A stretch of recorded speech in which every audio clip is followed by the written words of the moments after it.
Hello, everyone. Well, it's time to interview one more person who's running for our upcoming election.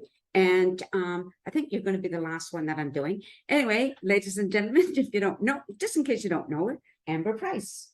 Hi, thank you so much for having me, Nancy, and hello, everyone. Now, you and I was just trying to remember. I can't remember when we met, but it's been quite a while. I was thinking about that too. And, I think we have known each other officially for half of my life now. Oh, my goodness. Yeah. Oh, yeah. wow. I just turned 44 and I think we met when I was in my early 20s. So holy moly, at the age of my son.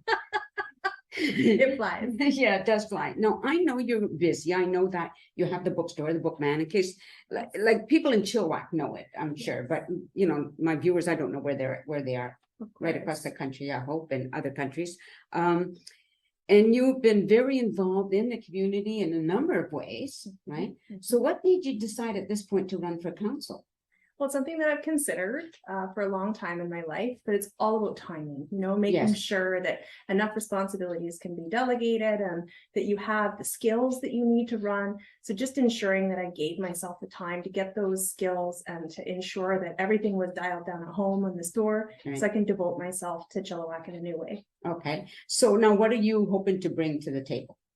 Well, I think female representation is incredibly important. We need that diversity on council. Right. Over 50% of our population in Chilliwack are women. So I think it's important that we see that reflected at tables of leadership. Right. And that's something that I've gotten experience with at boards like SEPCO. Being a woman in a room full of powerful individuals is a real privilege. So having that experience is great.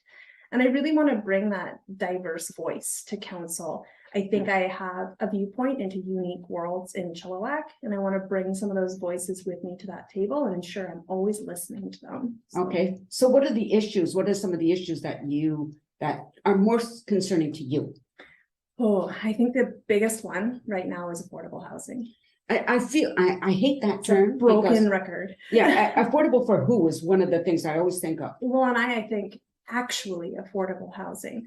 I think about my first apartments that I had downtown, and they were $250 a month, can you imagine? $400 a month, and I could balance my bills and pay my rent and still have money left over to go to coffee shops and go out to movies and participate in Chilliwack. Yeah. And right now, I think people are having to choose between paying the rent and even buying their medication.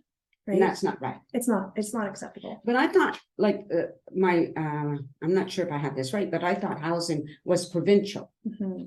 Well, I think that's part of it. But when you look at the kind of deficit in rental inventory that's in Chilliwack, part of that is zoning, part of that is what we're encouraging to build. Okay. So I really think that as a council, we have a fair amount of power over, say, a development comes to us, we can encourage the integration of micro apartments so that there's smaller, more affordable units.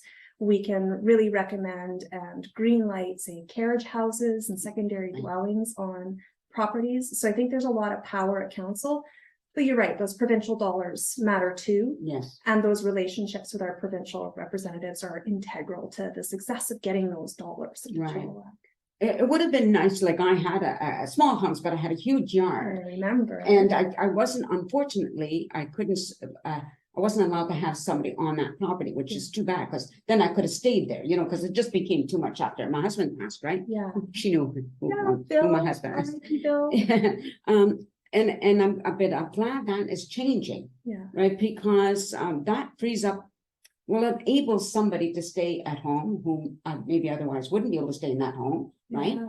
Help pay whatever it is they have to pay. Yeah. And give somebody else, that other person, a nice little place to stay. Yeah, and I love those kind of out of the box ways of thinking about housing. Like cooperative housing is huge in Vancouver, where affordability is also a crisis. And I have friends who live in co-op housing, and they just love it. They have so many good things to say about how well they know their neighbors and how connected they feel in their building. It's a very different experience. So using creativity, out of the box thinking, and ensuring that we're looking at other countries even for how they're tackling it and the ways that they're solving it. So, right. Because right now my daughter is looking for a place to rent, and rents are ridiculous. Oh, like $1,200 a month. Well, if you can find it, but they're up to 16, and that doesn't include any of the utilities or anything. I know. And the wages are not comparable. No. You can't, as you said, like if it's a 1 bedroom, who are you going to share that with? That's right. Unless it's somebody you're a mate. Yeah. or a really good friend, like, wouldn't work for me.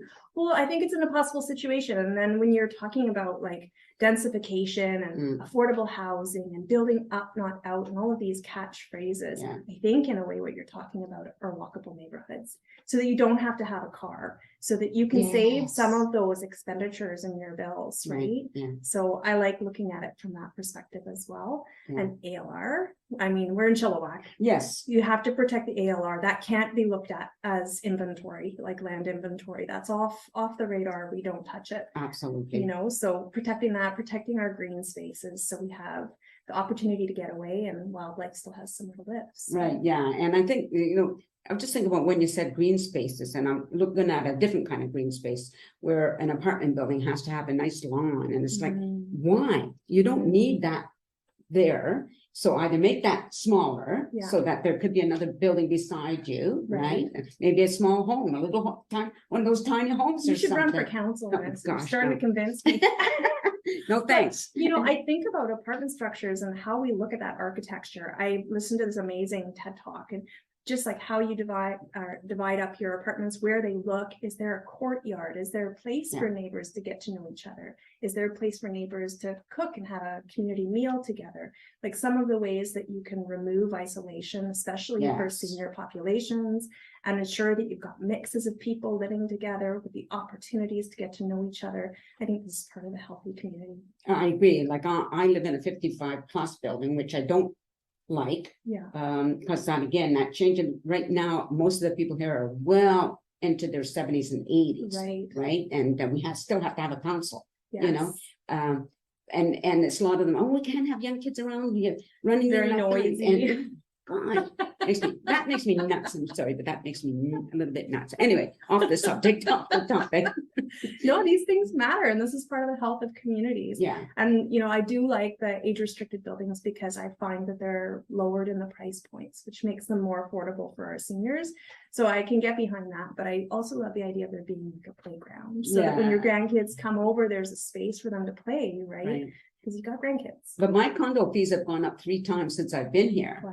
It started at 189 and now I'm paying over 350 for your strata, right? Yeah. Now that doesn't sound like a lot, but I'm on a fixed income, period. And I'm, as you know, groceries are going up, like everything else is going up. Yes, like, and I missed out on that. I know the government is giving people more old age pension, but it's 75 and up.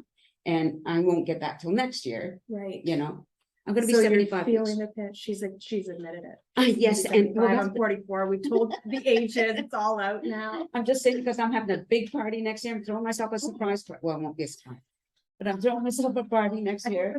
Of course. Anyway, where was I going? I forget where my head was going because this is joking around. Well, that happened with I interviewed, I was telling you before I started recording, I interviewed Karen Bondar today, and we went totally off topic, but we came back to it, so it was fine. So now again, let's talk about council and assuming that you do get on. I hope you do get on. I think it'd be wonderful.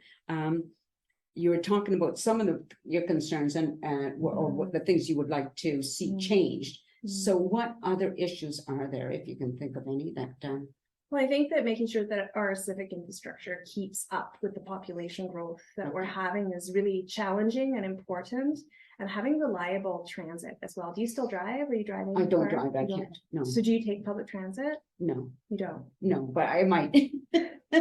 Because I've heard stories of, you're waiting half an hour for a bus. And if it comes a little earlier, you're a little late, then you've missed it and you've got to wait for an additional half an hour.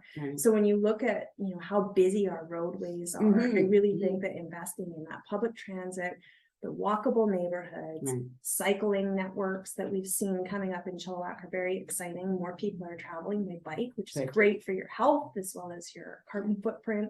So looking at that transportation network and making sure that it keeps up with things is big for me. Yeah, well, one of the things, like I had to give up driving for a health issue, but that's the reason why I moved here on Spadina. I'm close to the grocery store. My doctor's not far from here, pharmacy, so I can walk everywhere I want to go. And fortunately, I have sisters here that drive. So if I need a drive somewhere, I love your relationship with your sister. Well, you see some of our posts, yeah. I feel like we hang out. Facebook makes you feel like you're socializing with somebody, even though you're not really seeing them all the time. We just have fun, because that's another thing I would tell people, we live in a time where a lot of people are feeling the angst, are feeling about the where's their money going, the environment, everything. But I think you still have to laugh no matter what. Oh, always. You always love to laugh. Absolutely. Have to find time to laugh. And I have the mayor on, our current mayor on, and I get to tease him, and I told him it's his job to put up with it. Right. And I will do the same with you. When you get on council, if you're going to come back on the show, it'll be your responsibility now. Yeah. To be, yes. And I interviewed Ian Carmichael. Oh, very good. I had he was. Yeah, he's pretty tall. Yeah, the camera missed part of his head, but that wasn't my problem. Exactly. I'm on a cushion, You just needed a shorter stool. Yeah. I just think one of the things I was thinking about, like for Chilliwack itself, there's been so many good changes. And for me, I see it within the last 4 or 5 years. And it's exciting. I find it exciting. Me too. And I hope it continues going that route where you're talking about the inclusiveness of whoever, everybody, right? Yeah, the celebration of who's in our community. I feel like our strength is in our diversity and how different we are and how much we have to learn from each other. Yes. And by celebrating each other, each person feels as though they truly matter in our community. And I think that's super important. Yeah. We also, of course, stand on the unceded territory of the Stalo Nation. Yes. And I've noticed a difference over the last couple of years, even going to service clubs that didn't previously do a land acknowledgement. They do one now. Yeah. So I feel like we're slowly making progress to a good way forward, but there's still a lot of work to be done. And I like to say in our household, we say reconciliation is a verb. So that's another value that's important to me heading into City Hall. I'm glad to hear that. Right. And I also know that you were part of, like, with the rainbow sidewalks and promoting all of that, or pushing forward, right? Which again, I think is awesome. And I don't know if there was pushback. Well, I imagine there was. I can't see there not being, but I'm glad that it moved forward, and I can see that there's still more to do. I understand that, right? Yeah, always work to do.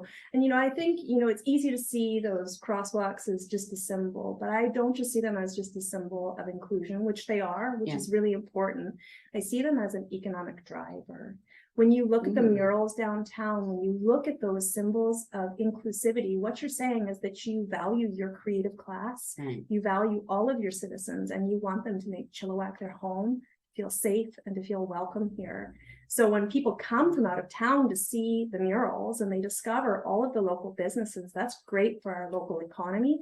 It raises the vibe and the overall impression of what Chilliwack is about. Yeah. And to see that we value our creative class, I think is great for our youth as well. Oh my gosh, absolutely, right? Yeah. Because I was worried, one of the things when I first heard about all-inclusive, I was wondering about the First Nations people, because nobody was mentioning them. Yeah. And that was bothering me. And I brought it up, I can't remember, to somebody, and I said, why aren't you talking about that? Yeah. Right? It's imperative. I mean, we are surrounded and we are on Indigenous land. Yes. And our Indigenous leaders are incredible in Chilliwack. They're such forward-thinking, considerate, conscientious people. I've had the honor of getting to know Chief Derek Epipit and Chief David Jimmy, and I'm always just blown away by their quiet, constant wisdom. I have a good friend named Shayla Hall and Louis DeJagger. Anytime I'm kind of feeling lost, they're great compasses in my life. Yes. And I think that those strong relationships and a tendency to turn towards, to ask for advice, will be very good for our city on the whole. Yes. Speaking to somebody who knows what they're, right? Yeah. Going to the source rather than never mind. I was going to go negative, but I don't want to keep do it that. Positive. Yeah, keep it positive. Again, I'm very pleased that you're running. Thank you. Now I know you have a busy day today, so we won't keep this very long, because I just wanted to touch base with you a little bit and encourage everybody to get out there and vote. Voting is very important. It's a duty, an honor, and a privilege. And I hope none of your signs are being trashed, because I know at least one person whose signs are being trashed, and I think that's so not okay. That is. I always think to myself, like, if you feel the overwhelming urge to knock down one of my signs, it's a great indicator that you need to go vote, whether it's for me or not, because obviously you're passionate about local politics. Right. And two, invite me out for coffee. Like, it's cheaper on both sides, you know, like you don't have to waste your time smashing down my sign. I don't have to have my sign team go back up Yes. or pay for another sign, and we could support a local coffee shop and talk about our differences Hey, instead. what a great idea. Okay, everybody, on that note, be nice, okay, everybody? Kindness. Yes, and don't forget to vote. And you've been listening to Amber Price. And you know the deal, people. Like, share, subscribe would be cool. And peace out, everyone. A sense of community, Chilliwack's a place to be. A sense of community where you're free. Rolling through the mountains, rolling through the valley, rolling through paradise with me. It's multicultural, you're sure to see it all. Chilliwack's the place to be, you'll see. Come party in the park, go dancing after dark. Chilliwack's the place to be, you'll see.